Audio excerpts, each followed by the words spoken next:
Bienvenidos a un nuevo episodio de tu podcast Rockstars.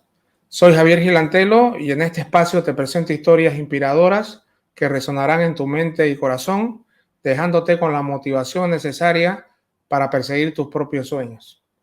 Prepárate para subirte al escenario con estas entrevistas y descubrir cómo aplicar estas experiencias en tu vida cotidiana para alcanzar tu propio éxito. Hoy tengo como invitado a Bernardo Otero, experto en el negocio de salud animal. Bernardo ayuda a empresas en sus proyectos de expansión en mercados de Latinoamérica, es capacitador de fuerza de ventas y es especialista en marca personal y reinvención profesional. Espero que encontres útil e interesante esta conversación. ¿Qué pasa? ¿Qué hubiera pasado en el mundo corporativo? Yo con 60 años me hubiera jubilado. Era lo que teníamos acordado en mi familia. Yo me hubiera jubilado. Teníamos una pequeña casita que íbamos a vender para tener un recurso extra. Iba a vivir de mi jubilación. Y quizá con alguna cosita, alguna veterinaria, alguna cosa más pequeña, nada más.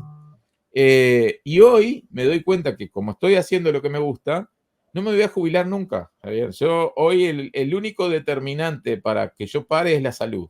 Yo si tengo salud voy a seguir porque hago lo que me gusta, lo hago desde mi casa, estoy cerca de mi familia, lo hago ubicuitoriamente de cualquier lugar geográfico, entonces yo me puedo poner en cualquier parte del mundo a hacer lo que hago.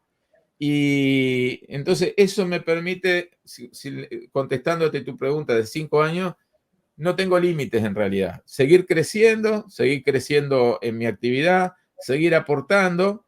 Hemos hablado contigo de algunas cosas que tengo en mente para también, no voy a negarlo, monetizar parte de mi tiempo. Me gustaría monetizar parte de mi tiempo, pero también hacer mucha actividad que no es monetizable y que es ayudar gente desde el punto de vista de su desarrollo, ¿no? Entonces digo, creo que va un poco por ahí. No soy una persona tremendamente ambiciosa que quiero multiplicar mis ventas, mis clientes, no va por ahí.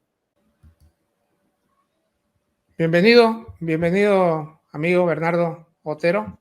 Vamos a iniciar Encantado. esta nueva producción con esta nueva versión del programa, así que gracias por estar acá, Bernardo. Sabes que te Al aprecio mucho. contrario, yo igualmente, y es un placer y un honor para mí estar acá. Siempre me gusta estar contigo, aprendo mucho de ti. La admiración es mutua, Bernardo. Ya nos conocemos hace, ¿cuánto? ¿2 años? 2 años nos 2 años, conocimos por sí. acá Sí, por LinkedIn, así así que es. ya hemos hecho algunas cosas juntas, así que siempre es un placer estar con vos. Te Y considero, además de eso, te admiro por tus valores, porque te conocí ayudando personas y sigues haciéndolo. Así que te admiro mucho por eso. sí, yo también te considero un gran amigo, ya hemos hecho algunas cosas juntos, así que Igual, pues gracias igual. por estar acá a este espacio y quiero empezar con una pregunta, que nos contés un poco de vos, dónde naciste, cómo fue tu niñez, sos uruguayo, tengo entendido, así que por favor si nos Sí, podés contar un poquito. sí, yo nací en el seno de una familia disfuncional, y pobre de Uruguay. Vengo de una familia de contexto, no diría que extremadamente pobre, clase media, media baja. Mi papá era empleado público, mi mamá ama de casa. Tengo un hermano que es un año menor que yo. Y tuve una infancia feliz a pesar de eso, es decir, tuve una infancia feliz Uruguay y creo que todavía sigue manteniendo era un país de clase media, donde jugábamos en la calle, era muy seguro en la época que yo era pequeño, y entonces eso me dio un contexto social y de amistades muy interesante. La verdad que lo recuerdo con mucho cariño, nos seguimos viendo con muchos de esos amigos porque nos criamos en la calle prácticamente. Es decir, nosotros íbamos al colegio, después al secundario, terminaban las clases y nos quedábamos en la calle jugando a veces hasta altas horas, con una diversidad de amigos en un barrio de clase media como el Prado, que fue donde yo me crié, donde había el hijo de un banquero y el hijo de un obrero jugando juntos. Y eso me dio una visión sobre la vida y el mundo que creo que hasta el día de hoy me han marcado. Me siento un ciudadano de clase media, a pesar que podría alguien decir que puedo estar un poco mejor que lo que estaba, obviamente estoy, pero aprendí de esa diversidad de problemáticas y hay una figura que te la voy a comentar sin quitarte mucho tiempo, que era un farol de calle. Mm. Y te cuento esto porque nosotros nos criamos en esa cuadra y media, que era el barrio donde nosotros jugábamos al fútbol en la calle y guerrillas de agua y eso. No había, imagínate que tú eres muy joven, pero no había internet, no había nada que se le parezca al mundo tecnológico de hoy. De hecho, televisores color creo que llegaron cuando yo tuve 13 años, es decir, no había ni siquiera televisor, en mi casa no había televisor. Entonces imagínense que la vida era en la calle, jugando con la naturaleza, jugando a la pelota, además, ¿no? Fue muy interesante. Y ese farol, que estaba en la calle Rafo Arrosa y Amado Nervo, en Montevideo, que sigue estando, tenía un banquito abajo. Y en ese banquito se daban las tertulias que no te puedes imaginar, de muy buena enseñanza entre muchachos más grandes, muchachos más pequeños, niños, todos juntos, donde aprendí la vida prácticamente ahí. Es decir, en ese farol que algún amigo mío, hasta él ha escrito versos y ha escrito prosa en ese farol, prácticamente que se dio una educación no universitaria, pero muy importante para mi vida, muy importante. Claro, es lo que comentabas, ¿no? Que antes, recuerdo el ambiente este de la calle, te permitía de alguna manera poder interactuar con personas de diferentes estratos sociales, que ahora un poco se ha perdido Sí, con este se tema, ha no sé perdido. si con el tema de más de ambientes cerrados, estar en casas, entonces era como que jugabas con todo, porque al final esa era la calle, ¿no? Y te acordás vos, Bernardo, a qué soñabas cuando eras niño? O sea, ¿cuál era tu sueño? ¿Tenías algún sueño? Sí, sin duda, me acuerdo mucho de eso porque pensaba mucho. Yo a partir de los 9 años, me acuerdo claramente, empecé a soñar con salirme del contexto familiar. Mi familia era bastante disfuncional. Cuando digo disfuncional era porque mi papá era alcohólico. Entonces eso me dio un deseo de no replicar lo que tenía en mi casa. Si bien mis padres tenían y me han dejado muy buenos valores que todavía persisten en mí, a pesar de esa situación familiar, yo no quería replicar ese modelo de un padre alcohólico en una casa y además mi padre no era que no ganaba bien, mi padre ganaba bastante bien, pero gastaba mucho dinero gastaba en alcohol y cosas de esas. Entonces, tanto mi hermano como yo seguimos un modelo un tanto diferente y mi sueño era crecer, crecer profesionalmente y también económicamente. Me acuerdo clarito de eso. ¿Cuántos hermanos son ustedes? ¿Son dos, tres Somos dos hermanos? hermanos, mi hermano es un año menor que yo y ambos somos veterinarios. Los dos nos recibimos de veterinarios.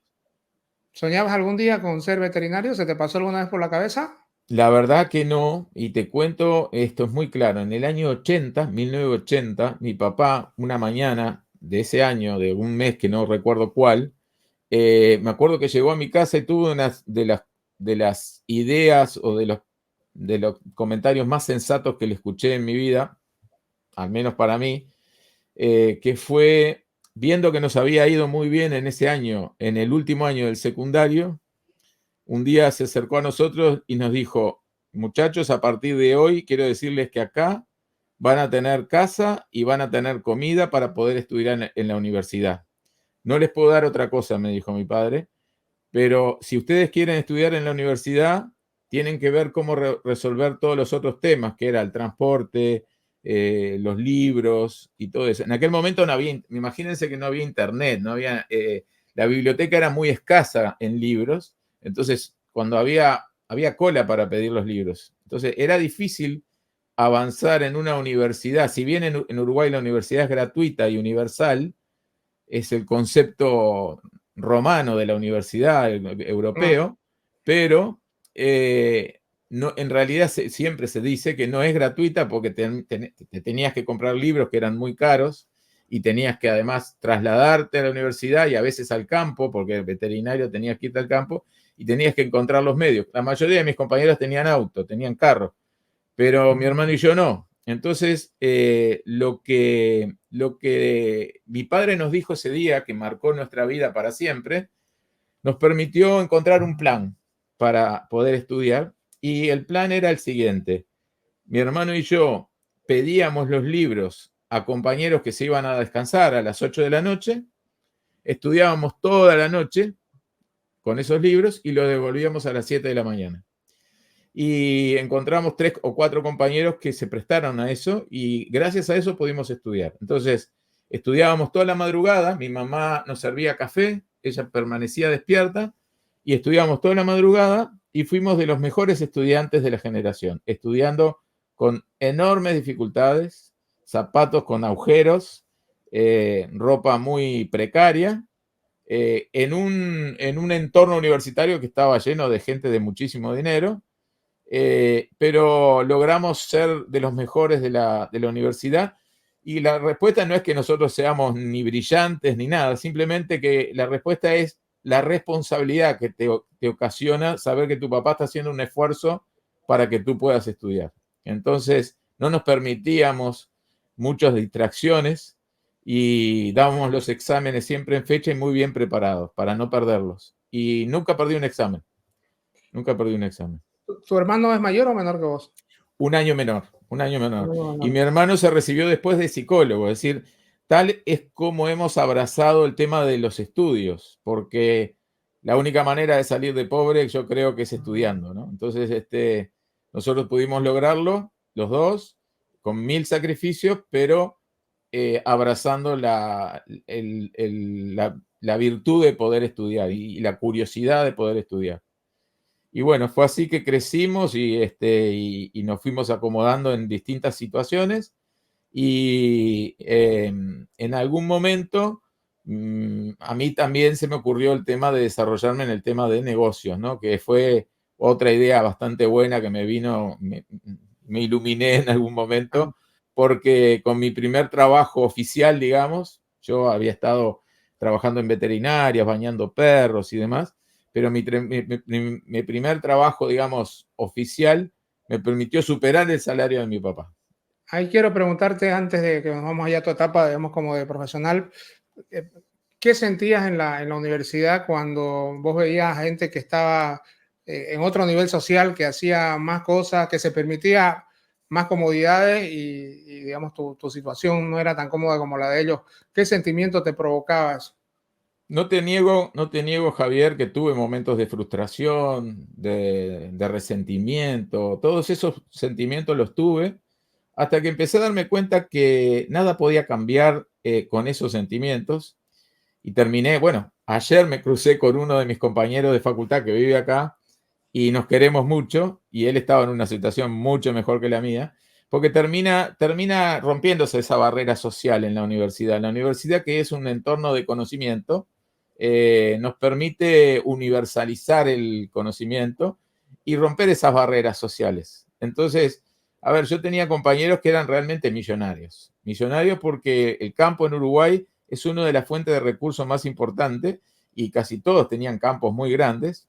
De hecho, uno tenía avioneta, y sin embargo, logramos mantener un respeto y una situación muy interesante. Y ese primario resentimiento que tuve, me empecé a dar cuenta que no tenía sentido. Es decir, y que además una cuestión que se repite bastante a veces en la red es que tu punto de partida no determina tu punto de llegada. Es Ah, total. decir, es muy interesante saber que no importa de dónde vengas, lo que tú hagas por ti es lo que te va a permitir llegar a donde quieras llegar. Y suena como frase hecha, pero es real, ¿eh? Es real. Uno rompiéndose el alma, como decimos aquí, uno puede llegar a lugares que nunca imaginó. Y ahora, viéndote tu experiencia, que yo la conozco, y tu trayectoria, nos llama mucho la atención de que un profesional de la rama técnica, como un veterinario, se haya movido al mundo de los negocios, por lo menos en tu trayectoria laboral. ¿Cómo llegaste a ese punto? No sé, porque me imagino que tus primeros trabajos han sido trabajos que tenían relación con la Sí, veterinaria, o si nos puedes contar un poco sí, sí, sobre eso. sí. Yo creo que ahí juegan siempre lo casual y lo propio, ¿no? Es decir, tuvimos la suerte de tener un primer patrón, digamos, que era un veterinario muy, muy abierto y nos enseñó mucho sobre el tema de su propio negocio. Es más, él nos estimuló a crecer con nuestra propia veterinaria en aquel momento. De hecho, mi hermano abrió su propia veterinaria porque era muy generoso. Él se hizo también muy de abajo y entonces él nos transmitió ese concepto de los negocios, ¿no? Pero hay un hecho puntual que fue determinante para mí, que por eso mi hermano no siguió el camino y yo sí, es que a mí me tocaba hacer guardia los sábados de mañana. Entonces, en la veterinaria, el sábado de mañana yo estaba en esa veterinaria, en el barrio de Sayago, y todos los sábados era el día de los proveedores. Entonces, venían los vendedores de los laboratorios a tomar mate con nosotros en la veterinaria. Y ahí viene una persona en particular que se llama Manuel Pérez, que todavía vive, que veterinario él, se había recibido de grande de veterinario y estaba trabajando para un laboratorio muy importante y venía con un carro de lujo a tomar mate los sábados. Y yo curioseaba con lo que él contaba y él contaba los viajes que hacía y demás. Y fue un referente para mí en ese sentido. Y uno de los consejos que yo me acuerdo que le pedí, mira, me gustaría seguir ese camino, me dice, hacete un curso de venta, me dice, porque nadie tiene cursos de venta siendo veterinarios, y postulate que vas a ver que te van a tomar porque no hay veterinarios que se dediquen a la venta. Entonces, me acuerdo que hice un curso con todos mis ahorros, tenían $600 ahorrados, y hice un curso de venta en una institución que creo que ya no existe, que se llama Ideas, y con ese curso de venta en el currículum, me acuerdo que lo presenté en un laboratorio y fue mi primer trabajo, como contaba, oficial, donde me dieron un carro. Imagínate que yo venía de un barrio muy humilde y me dieron un carro y empecé a viajar por todo el interior de Uruguay a vender. Entonces, ahí empecé con las primeras nociones de precio, venta, Oye, cobranza. Bernardo, ¿y qué vendías? ¿Qué vendías en ese momento? Vendía productos veterinarios. Toda la vida vendí productos veterinarios, medicamentos y nutracéuticos y nutricionales para una empresa que era una importadora y yo iba al interior del país. Primero, el carro me lo dieron un poco después. Yo estuve casi un año sin carro y me tomaba el bus en Montevideo, 6 horas de viaje para llegar a mi primer cliente. Llegaba a las 5 de la mañana y el cliente había a las 8. Entonces, en pleno invierno estaba 3 horas en la puerta del cliente. La que estaba limpiando salía con un café y me daba un café y yo ahí empecé a recorrer el interior del Uruguay, primero a pie, como decimos aquí, y después me dieron un carro. Y lo que aprendí de esa etapa de mi vida fue fantástico, porque me permitió conocer el lado humano de la gente. Por ejemplo, esta señora que tenía la amabilidad de salir con un café.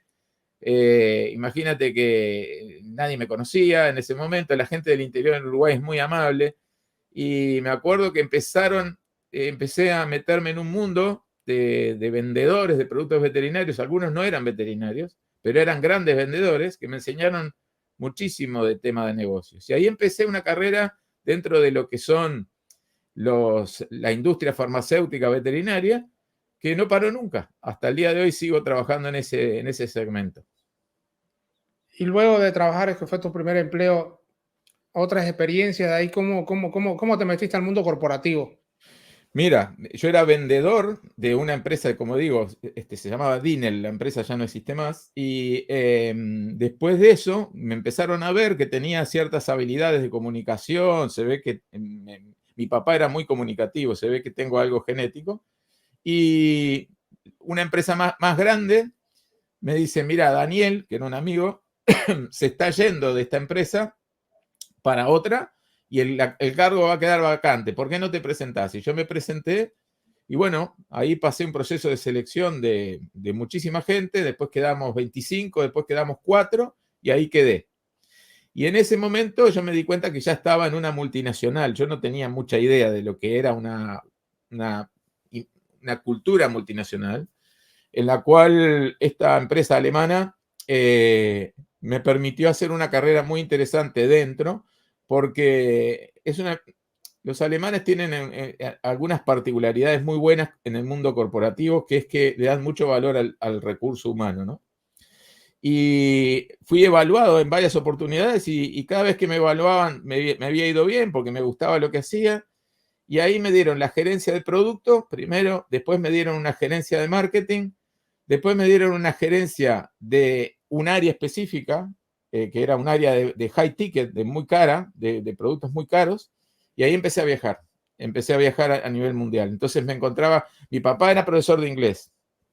Entonces yo aprendí el inglés prácticamente como mi segundo idioma y eso también me abrió puertas. Más allá del título universitario, el hablar inglés me permitió que en esta área específica de negocios, que era un área humana de VIH, donde no había profesionales formados, y como yo era veterinario y los virus son más o menos parecidos, me dijo el gerente, te tenés que encargar de esto porque acá no hay nadie que lo pueda hacer, y eso me abrió una puerta enorme internacional. Me fui a Ginebra, me fui a Londres, me fui a París. Después estuve trabajando un tiempo, pues bueno, estuve en Guatemala, estuve en Sudáfrica y empecé este proceso de internacionalización. Y ahí fue prácticamente mi carta de presentación para otros trabajos que empezaron a aparecer después. Y ahí me formaron mucho. Esta empresa alemana es muy formativa, donde me pagaron muchos estudios, de hecho me enviaban a veces solamente a estudiar a algunos lugares, y bueno, me dieron toda esta formación más corporativa. ¿Qué edad tenías? Empecé con 26 años y terminé con 32, creo, por ahí, y después de ahí me fui a otra empresa. ¿Estaba soltero, me imagino, o ya te habías casado? Los 30, me casé a los 30. Me casé estando ya en ese mundo corporativo. Muchas reuniones, mucha cuestión, ¿cómo te puedo decir?, de relaciones públicas, de lobby, pero también mucha parte formativa. Y me fue moldeando en un cuadro corporativo que me permitió hoy también estar donde estoy, donde aprendí mucho de esos procesos. Y en esta experiencia corporativa, tu primera experiencia corporativa, ¿qué es lo que puedes rescatar, por ejemplo, de lo que te sirve, por lo menos hasta hoy, en esta fase que tenés de emprendimiento? Bueno, tuve ahí también algunas cosas positivas y algunas negativas que voy a contar. Las positivas, como te digo, es toda esta parte formativa de valores, porque son empresas que si bien se manejan en negocios, manejan mucho la ética. Yo veía, por ejemplo, en otros competidores nuestros, el uso de determinadas borderline con el tema de a los líderes de opinión, llevarlos de viaje para tratar de torcerlos su opinión. Nosotros teníamos que mantenerlo dentro de una compliance, entonces eso me enseñó mucho de la parte ética en los negocios. Segundo, aprendí a venderlo más caro. Es muy difícil venderlo más caro. Vender barato es lo más fácil que hay. Lo puede hacer mi hija de 12 años, porque vender barato es simplemente decirle a alguien, ¿a cuánto te están vendiendo? A 10. Bueno, yo te vendo a 8. Eso lo hace cualquiera.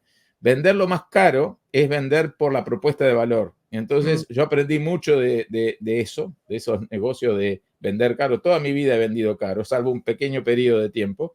Entonces, eso es lo positivo.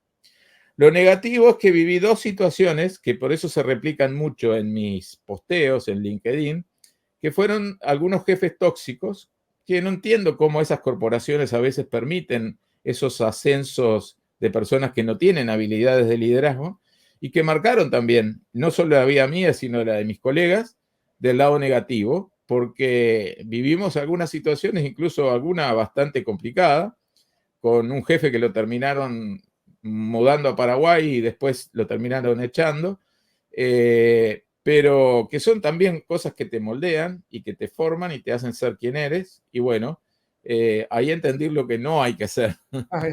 ¿Y qué edad tenías cuando te ocurrieron esas Ahí primeras tendría experiencias? 42 años más o menos cuando tuve ese jefe en particular. Pero estamos hablando de que eso fue hace como 20 años, Como que 20 años de eso, que de sí. alguna manera, yo entiendo que en algunas empresas se mantienen todavía algún tipo de esas actitudes, pero yo creo que las empresas ya están cambiando un poco. Por lo Sí, menos las nuevas generaciones ya no soportan totalmente. tanto como lo que nosotros hemos soportado, algunos hemos tenido que Sí, soportar. sí, total. Ya creo que se atreven más a decir las cosas y ya no están dispuestos a soportar más. vacaciones. Pero Pero eso lo hiciste de manera independiente. empecé con una idea por primera vez independiente, siempre fuera del horario del trabajo, con un proyecto de expandir un negocio. Me acuerdo que era una idea que se me había venido, decir, bueno, si yo saco este sueldo del mundo corporativo, yo tengo que encontrar una manera de reemplazarlo para ser independiente. Y quería O sea, en emprender. ese tiempo, hace 20 años, ya tenías pensado, planificado, por lo Sí, menos ir por un camino, que ya no me gusta llamarlo paralelo, pero por un camino sí, sí, que te sí. dé. Era como un plan B que lo venía elaborando y de esto no hace 20, hace 18 años, 16 años, porque fue después de esa situación tóxica. Pero sin duda que la situación de este modelo tóxico que viví se ve que me cambió el mindset, y a varios de mis colegas también, de buscar otra salida. La propia crisis económica que había en el Uruguay nos hizo pensarnos hacia afuera en algunos casos. Y me acuerdo que ese fue el inicio de este proyecto que se llama Nexus hoy, que empezó en ese origen, es decir, expandir. Me acuerdo que me fui con 2 empresas a Nueva Zelanda la segunda vez que fui, también en vacaciones. La segunda vez fue ya con la Trade Office en Nueva Zelanda para ver una lista de distribuidores que fui a visitar. Y me acuerdo que comencé ahí ese proyecto que no cuadró por temas de costo de registro y demás, pero fue el primer Experiencia. contacto con una idea paralela e independiente. Buenísimo. Y luego de ahí, de esta empresa, de ese emprendimiento paralelo, ¿ya migraste a la última empresa donde estuviste o Sí, tuviste un cambio sí, intermedio? ese fue el mayor cambio laboral que tuve, fue un cambio muy interesante porque yo trabajaba en esta empresa en Uruguay, si bien regionalizado, pero atendiendo mercados muy vecinos. Y estando en Nicaragua, me contacta en aquel momento por LinkedIn, que yo no lo usaba prácticamente LinkedIn, me contacta una ¿De qué chica, año estábamos hablando? estamos hablando del año 2009. 2009. Yo tenía el perfil armado en LinkedIn, pero no lo tocaba, estaba muerto. Y en 2009 me contacta esta chica y me dice que si quería participar de un proceso de selección en el Reino Unido. Yo dije, obvio, me parece muy interesante, pero era no para trabajar en el Reino Unido, es decir, yo ya estaba de novio con mi actual esposa, era para estar trabajando en el Reino Unido, pero en Latinoamérica, expandiéndoles el negocio, que era un poco el sueño que yo tenía de llevarme a Nueva Zelanda con una empresa británica, expandirla en América Latina. Y me acuerdo que dije que sí, que quería seguir el proceso de selección. El segundo contacto fue a las 4 semanas. Me contactaron estando en México. Me acuerdo que estaba mi amigo, yo estaba con el gerente de México, él estaba durmiendo y eran las 5 de la mañana. Yo me salí con una camisa y el short al hall del hotel y tuve la entrevista final ahí, que me fue muy bien y me contrataron. Y ahí comencé a trabajar como gerente para Latinoamérica primero y después como director para Latinoamérica de esta empresa británica, que fue, la verdad, la mayor transformación, no solo económica, sino además de conocer todo el mercado latinoamericano durante 12 años, lamentablemente con un sacrificio familiar muy grande porque viajaba de lunes a viernes por toda América y a veces a Europa 3, 4 veces por año. Pero fue mi internacionalización y además me permitió tener una base de datos de contactos en América Latina muy buena que me permite funcionar hoy como funciono con la consultora, ¿no? ¿Y cuál fue tu mayor experiencia en esta empresa de los dos frentes, en frente de la experiencia, los contactos por un lado y por otro, bueno, la historia que particularmente la conozco, que es el tema, bueno, que ya nos vas a contar Sí, que te transformó tu visión y tu forma de hacer las cosas. sí. No, a ver, era una empresa familiar, el dueño era un lord de la Cámara de los Lores de Inglaterra, era una persona muy vinculada a la reina de Inglaterra, en aquel momento tenía una finca que era, creo que la siguen manteniendo, que es la finca más grande de investigación en el rubro veterinario en Europa. Es muy, muy interesante lo que han logrado esa familia, la persona más rica de Irlanda del Norte. Y bueno, yo lo que aprendí desde el punto de vista positivo es que me generé un mindset de CEO, ¿no? Es decir, yo tenía personas a cargo, una filial en San Pablo, otra en México, manejé ahí personas, manejé clientes, me hice, como dije, una gran base de datos.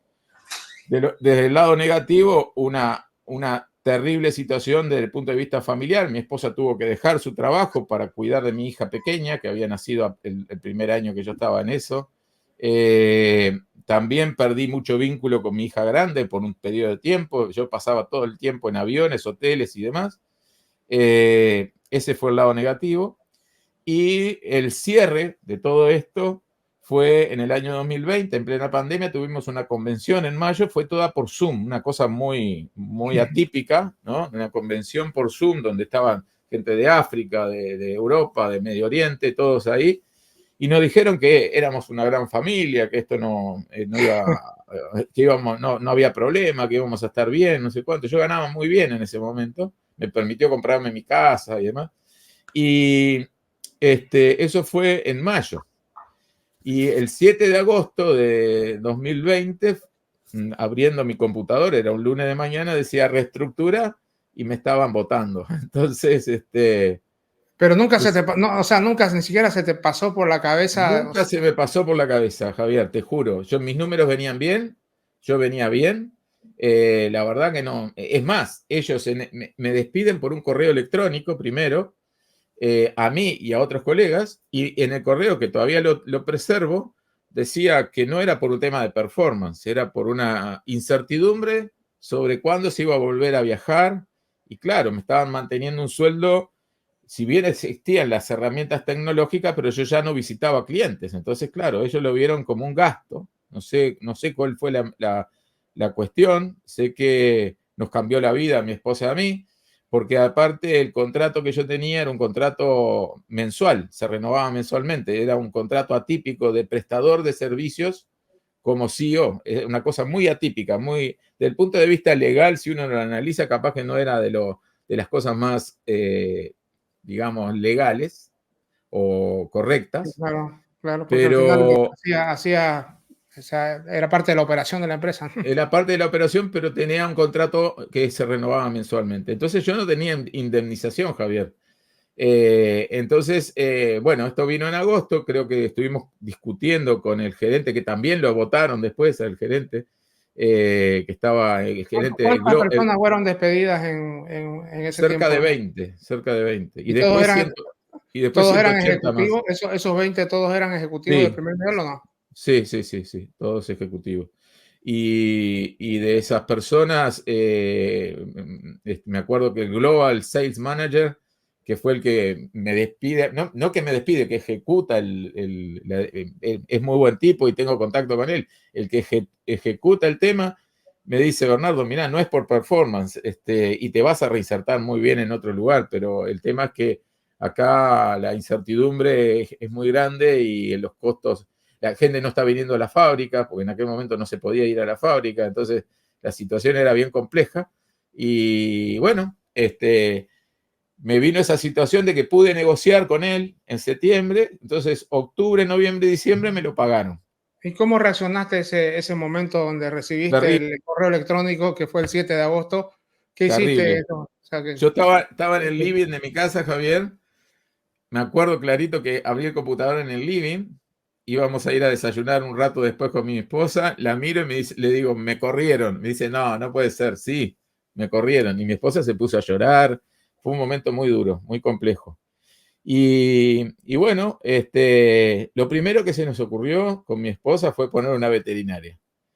Empezamos a recorrer el barrio donde estamos en plena pandemia, ¿no? Es decir, para buscar alguna veterinaria que esté media en declive y nosotros comprarla. levantarla, comprarla y levantarla. Esa fue la primera reacción. Y bueno, y ahí pasó que al poco tiempo, esto fue en agosto y ponerle que fue en septiembre, un día conozco a Ariel Hernández, que estaba ahí ¿Y cómo lo conociste? haciendo, ¿Y cómo lo conociste a él?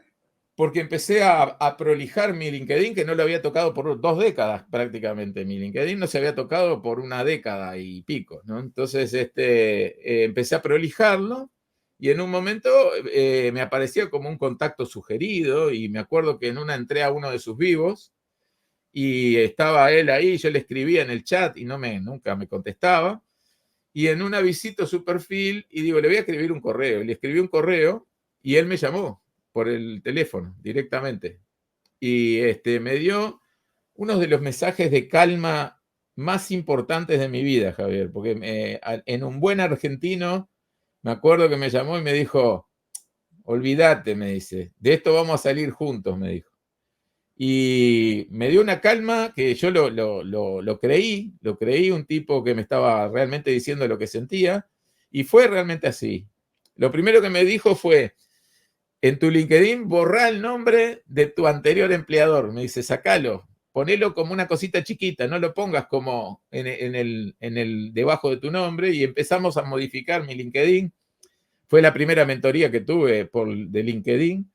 Y una de las primeras cosas que me chocó fue, sacá tus títulos. Yo tenía doctor, máster, y no, sacá eso, me dice, vos no sos eso, vos sos Bernardo Otero, me dijo, olvídate de tus títulos.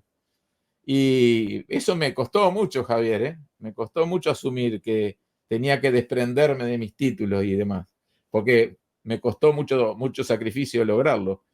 Pero empecé con esa estrategia, me demoró como un mes, él me acompañaba, tenés que publicar esto, tenés que hacer esto, tenés que tomar contacto con tus colegas y demás, todo lo que ya sabemos de marca personal, que yo lo tenía totalmente abandonado.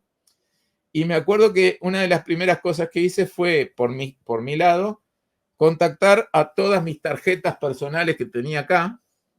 Empecé a contactar a todo el mundo y me empezaron a responder gente. No solamente diciéndome que lo sentía mucho y demás, sino, a ver, ¿cuándo te lanzás?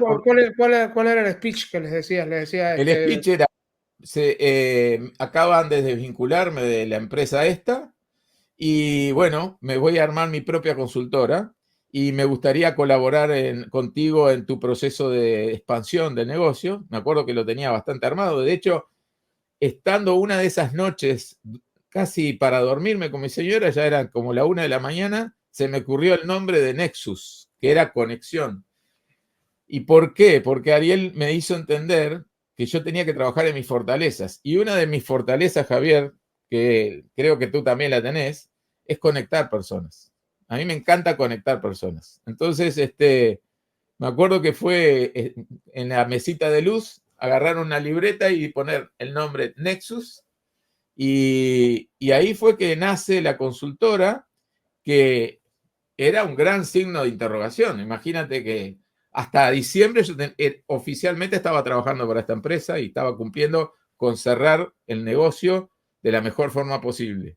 Y el 1 de enero del 2021 salir al mundo con una gran incertidumbre y con todo lo que eso implica, teniendo hijas a cargo y demás, ¿no? Es decir, toda una gran preocupación. Yo no tenía muchos ahorros, así que tenía que vivir de lo que generara. Y salí al mundo y la verdad, el primer mes empezaron a caerme clientes, increíblemente, y creo que no hubo ni un solo mes que me cayera el ingreso. Ahí empecé a crecer, había meses que tenía un ingreso mayor, otras veces un ingreso un poco menor, pero realmente generé una idea que cuadró bien, y con 60 años, ¿no? Es decir, en ese momento 59 para 60, cumplía 60 en marzo.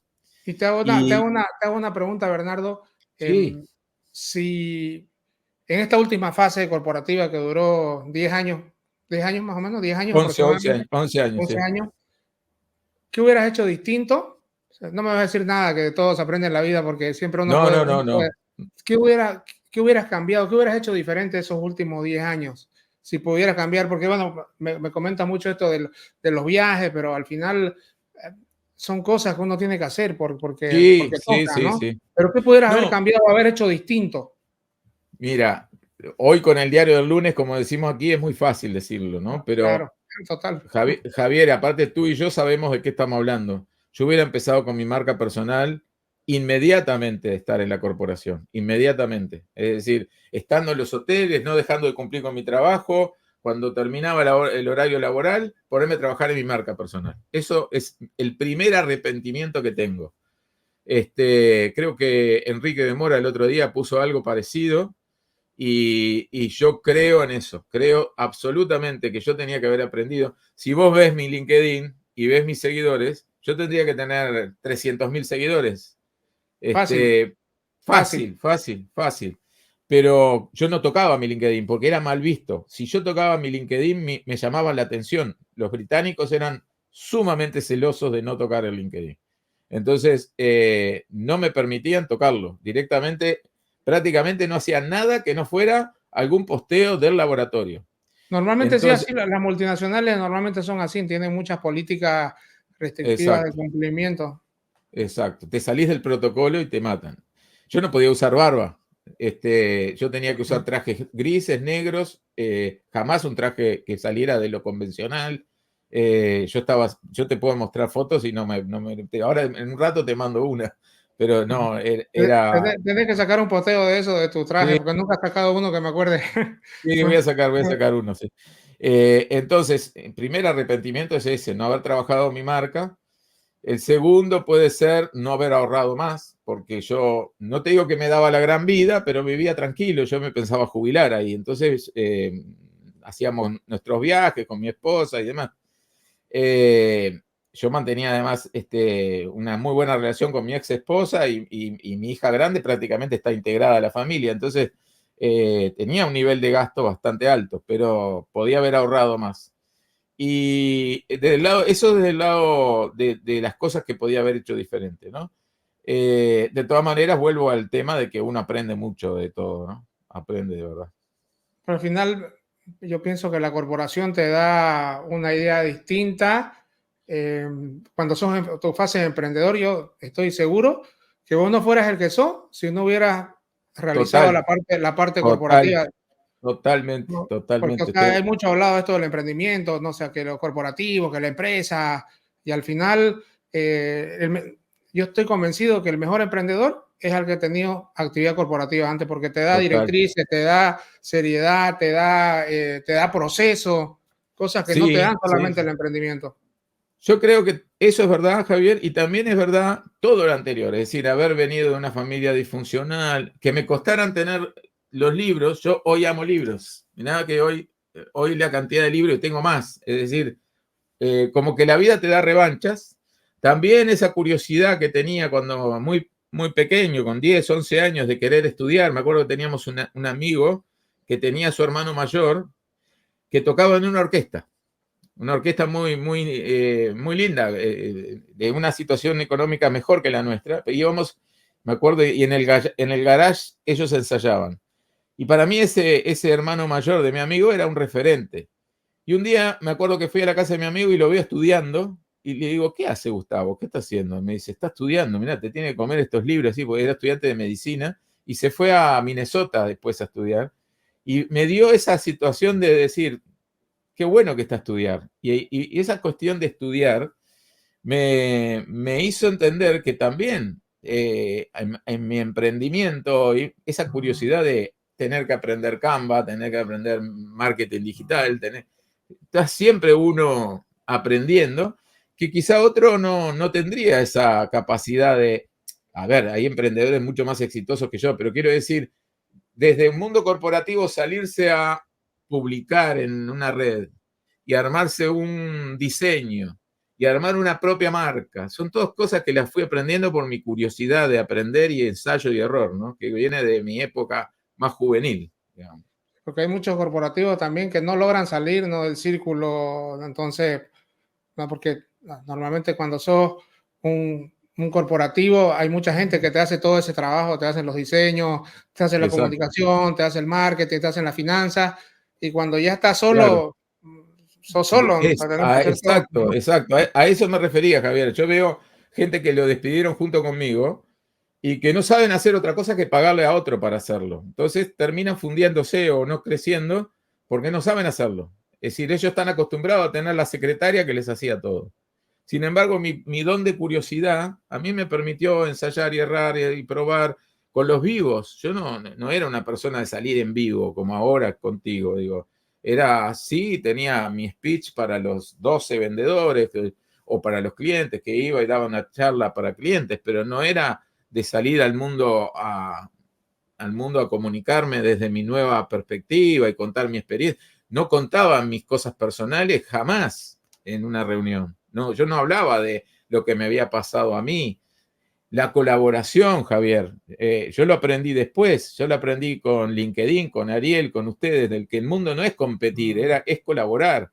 Todo eso lo aprendí de grande, de grande. Yo venía de un mundo muy competitivo, el mundo del CEO es un mundo muy solitario, muy competitivo, donde a veces tienes que tomar decisiones complicadas, y entonces hoy en esta nueva realidad que vivo, nueva experiencia, me siento un aprendiz, he cambiado mi mindset, me doy cuenta que contigo nos hemos conocido, primero que no nos conocemos personalmente, pero yo te aprecio como que te conociera de toda la vida y eso se aprende de la tecnología nueva que antes yo no lo manejaba. Segundo, te conocí en una colaboración que vos me guiaste a hacer con un grupo de personas que habían sido desvinculadas y realmente me dio una satisfacción enorme encontrarme con alguien que realmente le preocupa al otro. Entonces, a mí me parece, esos son cambios muy positivos que encuentro en esta nueva realidad que vivo. Sí, se nota además todo el carisma, el entusiasmo que desprendes en los posteos, además en las relaciones, Claro, porque venimos ya haciendo varias actividades juntos. Y Bernardo, sí. ¿cómo te ves en 5 años, en 10 años a nivel Bueno, personal, profesional? ¿Has pensado alguna vez cuáles sí. tus próximos pasos? Sí, y está muy buena tu pregunta, porque ¿qué pasa? ¿Qué hubiera pasado en el mundo corporativo? Yo con 60 años me hubiera jubilado. Era lo que teníamos acordado en mi familia, yo me hubiera jubilado, teníamos una pequeña casita que íbamos a vender para tener un recurso extra, iba a vivir de mi jubilación y quizá con alguna cosita, alguna veterinaria, alguna cosa más pequeña, nada más. Y hoy me doy cuenta que como estoy haciendo lo que me gusta, no me voy a jubilar nunca, Javier. Yo hoy el único determinante para que yo pare es la salud. Yo si tengo salud voy a seguir porque hago lo que me gusta, lo hago desde mi casa, estoy cerca de mi familia, lo hago ubicuitoriamente de cualquier lugar geográfico, entonces yo me puedo poner en cualquier parte del mundo a hacer lo que hago.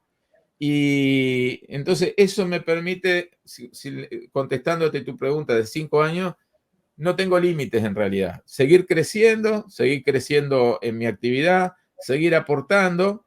Hemos hablado contigo de algunas cosas que tengo en mente para también, no voy a negarlo, monetizar parte de mi tiempo. Me gustaría monetizar parte de mi tiempo, pero también hacer mucha actividad que no es monetizable y que es ayudar gente desde el punto de vista de su desarrollo, ¿no? Entonces digo, creo que va un poco por ahí. No soy una persona tremendamente ambiciosa que quiero multiplicar mis ventas, mis clientes, no va por ahí.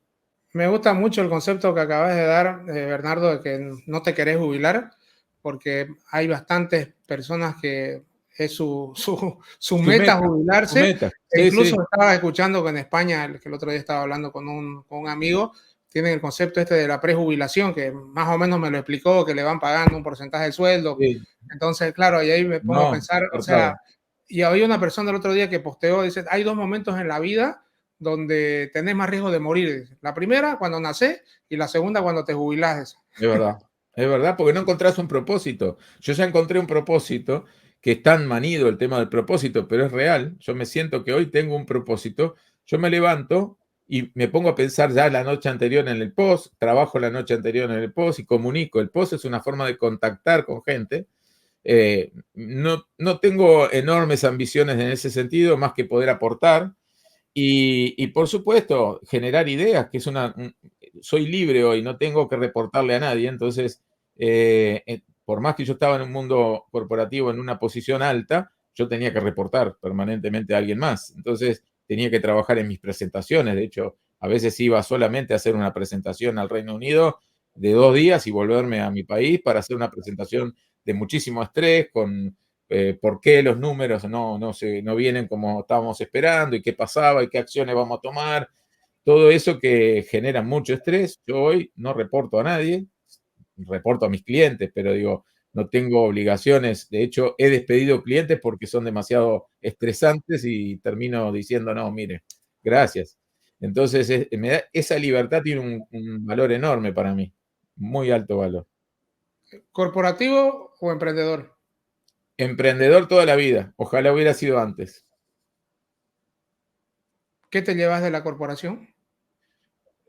Lo que veníamos hablando, todo lo bueno y lo malo que me formó. La corporación tiene protocolos que son muy importantes, tiene disciplina, tiene metodología, eso me parece muy importante a la hora de emprender para aplicarlo.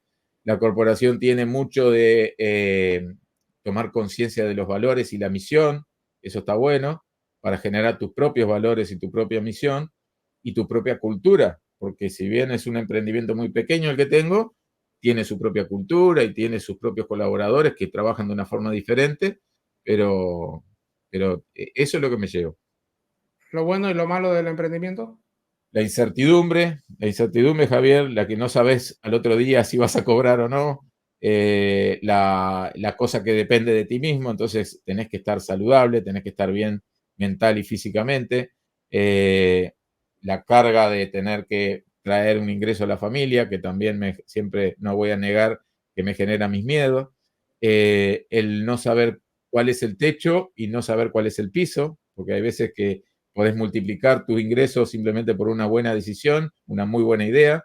De hecho, con mi señora este año hablamos de que tenemos que tener una gran idea, así como surgió Nexus, debemos trabajar en una nueva idea, porque todas las ideas tienen su ciclo de vida, entonces hay que trabajar en una idea diferente, pero también no sabes cuándo estás tocando realmente el piso. Entonces, es esa incertidumbre más que nada. Los emprendimientos también tienen que reinventarse. Tienen que reinventarse, exactamente. Vos sabés, Bernardo, que este podcast se llama Rockstars. ¿Qué es para vos ser un rockstar? Bueno, vengo de los años 60, ¿no? Es decir, yo nací en la época del rock, amo el rock y creo que ser un rockstar es ser alguien disruptivo, alguien que se anima a cambiar los prototipos de la música, cambiando la combinación de sonidos y tiempo para hacer una música diferente. Es power, es poderoso el rock. Ser una estrella de rock me parece que es alguien que cuestiona todo lo establecido. Si tuvieras la oportunidad de escribir con letras muy grandes algún mensaje en el cielo, ¿qué escribirías? Bueno, lo aprendí tarde, Javier. Si bien te estoy contando una historia muy particular en donde llegué a un nivel corporativo algo, es confiar en uno mismo. Lo repiten mucho en LinkedIn, pero a mí me costó muchísimo confiar en mis capacidades hasta que las tuve que utilizar. Y ahí me di cuenta que confiar en ti mismo es una realidad que no todo el mundo la logra. Encuentra gente con títulos y con un nivel económico muy alto, sin embargo, no confían en las capacidades que tienen. Confían en que recibieron una herencia, confían en que tienen un título, pero no saben cómo aplicarlo. No creen que realmente el límite lo establece uno mismo, porque realmente es así. ¿Y cuál es el motivo por el cual las personas no confiamos en nosotros mismos? Yo creo que hay muchísimas creencias limitantes que la gente no ha trabajado. Yo las he trabajado incluso con psicólogo en momentos difíciles y me he dado cuenta que todo el mundo se daba cuenta de cosas que yo supuestamente tenía buenas o las tenía y todavía, viste, digo supuestamente, todavía me cuesta asumirlas. Descubrían otros en cosas que yo tenía y yo no las veía. Y el último caso, que fue Ariel Hernández, fue el primero que confió en mí y que se dio cuenta que yo no estaba confiando en mis capacidades. Entonces, ¿por qué? No sé. Creo que si hay una explicación para encontrarle entre la pobreza y la riqueza económica, digo, ¿no? Es que me parece que la gente que es pobre, y eso me encantaría poder aportar en eso, no sabe el potencial que tiene.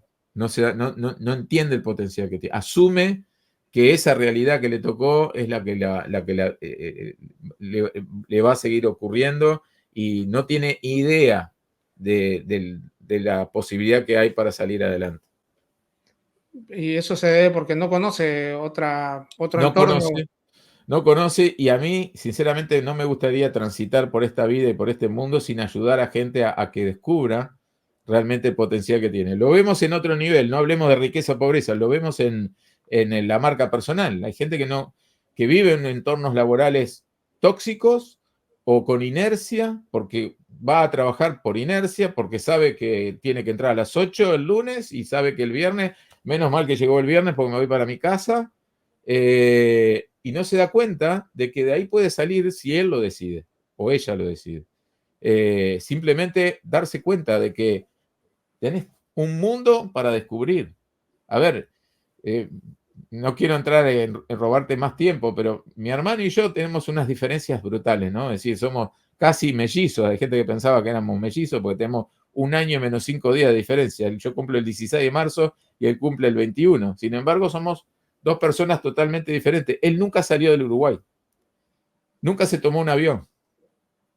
Entonces, imagínate cómo las creencias limitantes pueden, en dos personas que nacieron en el mismo entorno familiar y demás, tener visiones tan diferentes de la vida y del mundo. Es decir, no sé, de la psicología humana no entiendo todo en profundidad, pero creo que tiene que ver con esas creencias limitantes que alguien viene y te dice, no, Javier, no vas a poder porque vos no sos para esto.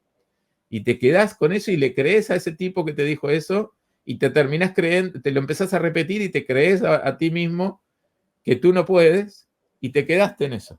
Y pasaste toda tu vida en esa situación. Y es triste, pero es una realidad. Yo creo que hay muchísima gente hoy, muchísima, la mayoría de la gente, que va a su trabajo para cumplir con el trabajo porque hay que trabajar y cumple con... Y está deseando que llegue el viernes.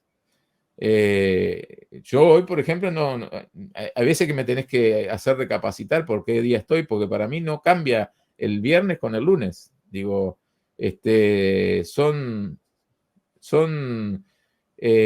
encontrar el propósito, ¿no? Encontrar la esencia y tu propuesta de valor y trabajarla y comunicarla para desarrollar una marca. Sí, a mí lo que me pasa es que los fines de semana ahora estoy tan enfocado con este tema de la marca personal que ya el fin de semana para mí no es fin de semana, ya estoy tan enfocado que todas las actividades que hago es pensando en lo que se va a publicar, en lo que voy a hacer, Claro, claro. planificando, entonces me imagino te pasa exactamente lo mismo. Claro, pero a mí me pasaba, por ejemplo, me acuerdo que cuando una de las empresas que trabajé, yo a veces me tomaba, porque me convenía, el bus corporativo. Entonces yo era el gerente e iba con todos los obreros a la fábrica, ¿no? Y yo miraba a la gente iban con una amargura a trabajar, iban con muy pocas ganas, primero porque me imagino que los salarios eran muy bajos, pero además porque sentían el peso de ir a trabajar a un lugar que obviamente se ve que no les gustaba y me doy cuenta que hay muchísima gente así, muchísima gente así.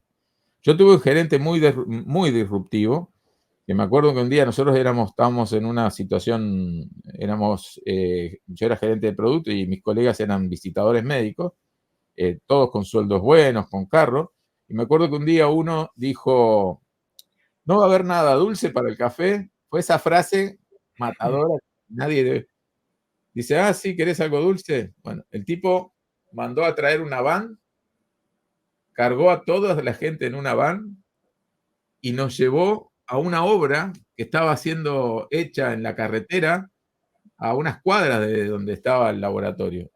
Y la gente estaba trabajando al sol a 36 grados centígrados. Y dijo, la próxima vez que te quejes, le dice a este compañero, a todos, pensá que podés estar ahí, dice el tipo, en esa obra. Y fue muy como demasiado show que quiso hacer, ¿no? Pero uno se pone a pensar en cuánta gente hoy está trabajando en situaciones tremendamente duras. No digo que no tenga que hacerlo, hay gente que lo tiene que hacer, obviamente, pero yo me imagino a veces ponerme en la situación y yo al otro día estaría, no sé si no, ese mismo día no estaría armando un plan para salir de eso. Por lo menos el primer paso, que hay una frase que me encanta, que dice que el primer paso no te lleva a donde estás, pero donde querés, pero te saca donde te estás. saca del lugar donde estás. Exacto, eso es fundamental. Me encantó, Bernardo. Me encanta siempre compartir con vos. ¿Qué te Igual. llevas del programa y cómo te sentiste? Y me encanta porque es como hacer terapia. Uno empieza a recordar toda su vida en un rato y la verdad que contigo, que con tus preguntas muy inteligentes, me permitís recorrer toda mi vida y repasarla y está bueno, está bueno. Y sobre todo para alguien que lo vea, que se Ojalá que le pueda familiarice con inspirar, eso y que le le pueda pueda servir y inspirar. se pueda inspirar. Que al final Sí, esa es la finalidad del programa, que la gente se inspire, se motive y que encuentre su camino. exacto. Yo encantado, justamente eso es lo que más valoro.